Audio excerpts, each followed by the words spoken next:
एकादशो अध्याय देवताओं द्वारा देवी की स्तुति तथा देवी द्वारा देवताओं को वरदान। मैं भुवनेश्वरी देवी का ध्यान करता हूँ। उनके श्री अंगों की आभा प्रभात काल के सूर्य के समान है और मस्तक पर चंद्रमा का मुकुट है।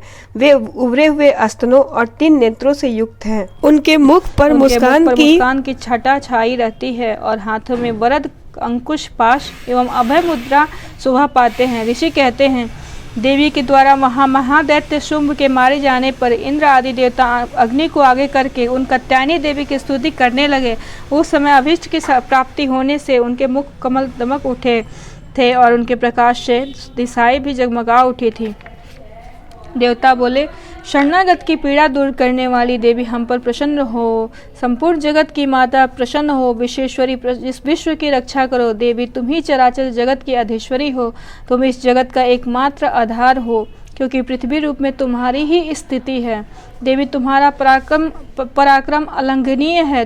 तुम ही जल रूप में स्थित होकर संपूर्ण जगत को तृप्त करती हो। तुम अनंत बल संपन्न वैष्णवी शक्ति हो। इस विश्व की कारण भूता परा माया हो।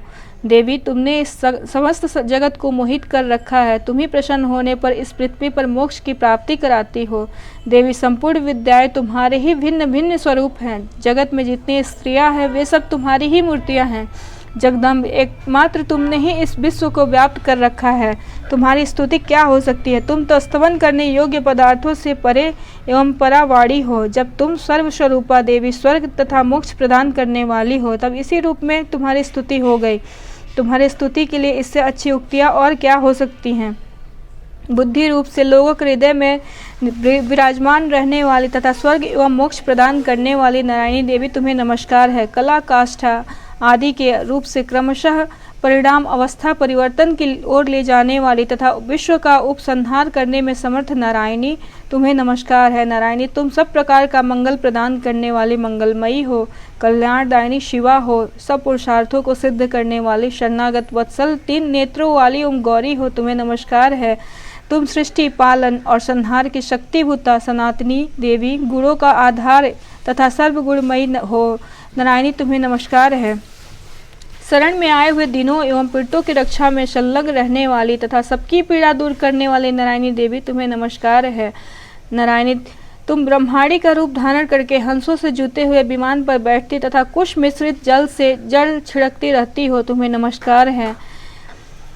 माहेश्वरी रूप से त्रिशूल, चंद्रमा एवं सर्प को धारण करने वाली तथा महान वृषभ की पीठ पर बैठने वाली नारायणी देवी तुम्हें नमस्कार है। मोरों और मुर्गों से घिरे रहने वाली तथा महाशक्ति धारण करने वाली कौमारी रूप धारणी निष्पापी नारायणी तुम्हें नमस्कार है। शंख, चक्र, गदा और शांख धनुष रूप उत्तम आयुधों को धारण करने वाली वैष्णवी शक्ति रूपा नारायणी तुम प्रसन्न हो। तुम्हें नमस्कार है। हाथ में भयानक महाचक्र लिए और दाढ़ों पर धरती को उठाए वराही रूप धारणी कल्याणमयी नारायणी तुम्हें नमस्कार है। भयंकर निश्चय रूप से दैत्यों के वध के लिए उद्योग करने वाली तथा त्रिभुवन की रक्षा में संलग्न रहने वाली तुम्हें नमस्कार है। मस्तक पर किरीट और हाथ में महावज्र धारण करने वाली, सहस्त्र नेत्रों के कारण उदीप्त दिखाई देने वाली और वृत्रासुर के प्राणों का अपहरण करने वाली इंद्र शक्ति रूपा नारायणी तुम्हें नमस्कार है। शिव दूती रूप से दैत्यों की बहती सेना का संहार करने वाली, भयंकर रूप धारण तथा विकट गर्जना करने वाली नारायणी तुम्हें नमस्कार है। दाढ़ों के कारण विकराल मुख वाली, मुंडमाला से विभूषित मुंड मर्दनी चामुंडा रूपा नारायणी तुम्हें नमस्कार है। लक्ष्मी, लज्जा, महाविद्या, श्रद्धा, पुष्टि, स्वधा, ध्रुवा, महारात्रि और तथा महा अविद्या रूपा नारायणी तुम्हें नमस्कार है। मेधा, सरस्वती, वरा, श्रेष्ठा, भूति, ऐश्वर्य रूपा भ्रवी, भूरे रंग की अथवा पार्वती, तामसी, महाकाली, नियता, संयम परायणा तथा ईशा सबकी अधीश्वरी रूपणी नारायणी तुम्हें नमस्कार है। सर्वस्वरूपा, सर्वेश्वरी तथा सब प्रकार की शक्तियों से संपन्न दिव्य रूपा दुर्गे देवी, सब भयों से हमारी रक्षा करो। तुम्हें नमस्कार है। कात्यायनी, यह 3 लोचनों से विभूषित तुम्हारा सौम्य मुख सब प्रकार के भयों से हमारी रक्षा करे। तुम्हें नमस्कार है। भद्रकाली, ज्वालाओं के कारण विकराल पर प्रतीत होने वाला, अत्यंत भयंकर और समस्त असुरों का संहार करने वाला तुम्हारा त्रिशूल भय से हमें बचाए। तुम्हें नमस्कार है। देवी जो अपनी ध्वनि से संपूर्ण जगत को व्याप्त करके दैत्यों के तेज नष्ट कर किए देता है, वह तुम्हारा घंटा हम लोगों के पापों से उसी प्रकार रक्षा करे जैसे माता अपने पुत्रों की बुरे कर्मों से रक्षा करती है। चंडिके, तुम्हारे हाथों में सुशोभित खड्ग जो असुरों के रक्त और चर्बी से चर्चित है, हमारा मंगल करें। हम तुम्हें नमस्कार करते हैं। देवी, तुम प्रसन्न होने पर सब रोगों को नष्ट कर देती हो और कुपित होने पर मनवांछित सभी कामनाओं का नाश कर देती हो। जो लोग तुम्हारे शरण में जा चुके हैं उन पर विपत्ति तो आती ही नहीं। तुम्हारे शरण में गए हुए मनुष्य दूसरों को शरण देने वाले हो जाते हैं। देवी अंबिके, तुमने अपने स्वरूप को अनेक भागों में विभक्त करके नाना प्रकार के रूपों से जो इस समय इन धर्मद्रोही महादैत्यों का संहार किया है, वह सब दूसरी कौन कर सकती है। विद्याओं में, ज्ञान को प्रकाशित करने वाले शास्त्रों में तथा आदि वाक्यों वेदों में तुम्हारे सिवा और किसका वर्णन है, तथा तुमको छोड़कर दूसरी कौन ऐसी शक्ति है जो इस विश्व को अज्ञानमय घोर अंधकार से परिपूर्ण ममता रूपी गढ़े में निरंतर भटका रही हो।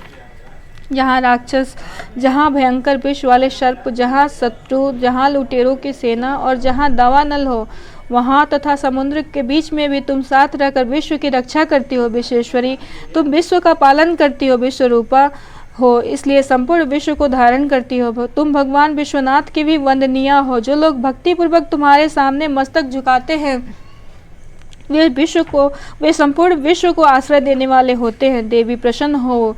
जैसे इस समय असुरों का वध करके तुमने शीघ्र ही हमारी रक्षा की है, उसी प्रकार सदा हमारे शत्रुओं के भय से बचाओ। संपूर्ण जगत का पाप नष्ट कर दो और उत्पात एवं पापों के फलस्वरूप प्राप्त होने वाले महामारी आदि बड़े बड़े उपद्रवों को शीघ्र दूर करो। विश्व की पीड़ा दूर करने वाली देवी, हम तुम्हारे चरणों पर पड़े हुए हैं, हम पर प्रसन्न हो। त्रिलोक निवासिनियों की पूजनीय परमेश्वरी, हम सब लोगों को वरदान दो। देवी बोली, देवताओं, मैं वर देने को तैयार हूँ। तुम्हारे मन में जिसकी इच्छा हो वह वर मांग लो।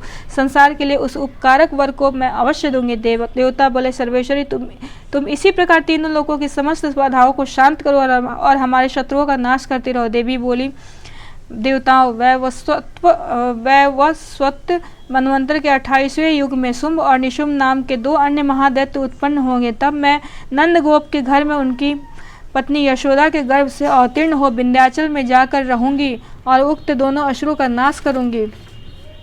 फिर अत्यंत भयंकर रूप से पृथ्वी पर अवतार ले मैं वैप्रचित नाम वाले दानवों का वध करूंगी। उन भयंकर महादैत्यों का भक्षण करते समय मेरे दांत अनार के फूल की भांति लाल हो जाएंगे। तब स्वर्ग से देवता और मर्त्यलोक में मनुष्य सदा मेरी स्तुति करते हुए मुझे रक्त दंतिका कहेंगे। फिर जब पृथ्वी पर 100 वर्षों के लिए वर्षा रुक जाएगी और पानी का अभाव हो जाएगा, उस समय मुनियों के स्तवन करने पर मैं पृथ्वी पर अयोनिजा रूप से प्रकट होंगी और 100 नेत्रों से मुनियों को देखूंगी। अतः मनुष्य शताक्षी इस नाम से मेरा कीर्तन करेंगे। देवताओं, उस समय मैं अपने शरीर से उत्पन्न हुए शाकों द्वारा संसार का भरण पोषण करूंगी। जब तक वर्षा नहीं होगी तब तक वे शाक ही सबके प्राणों की रक्षा करेंगे। ऐसा करने के कारण पृथ्वी पर शाकंभरी के नाम से मेरी ख्याति होगी। उसी अवतार में मैं दुर्गम नामक महादैत्य का वध भी करूंगी। इससे मेरा नाम दुर्गा देवी के रूप में प्रसिद्ध होगा।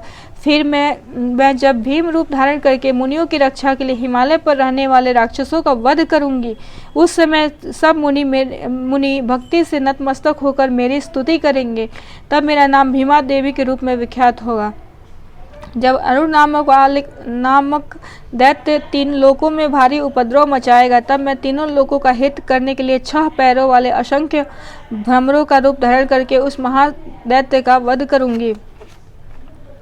उस समय सब लोग भ्रामरी के नाम से चारों ओर मेरी स्तुति करेंगे। इस प्रकार जब जब संसार में दानवी बाधा उपस्थित होगी तब अवतार लेकर मैं शत्रुओं का संहार करूंगी। इस प्रकार श्री मार्कंडेय पुराण में सावर्णिक मनवंतर की कथा के अंतर्गत देवी महात्म्य में देवी स्तुति नामक 11वां अध्याय। ओम तत्सत।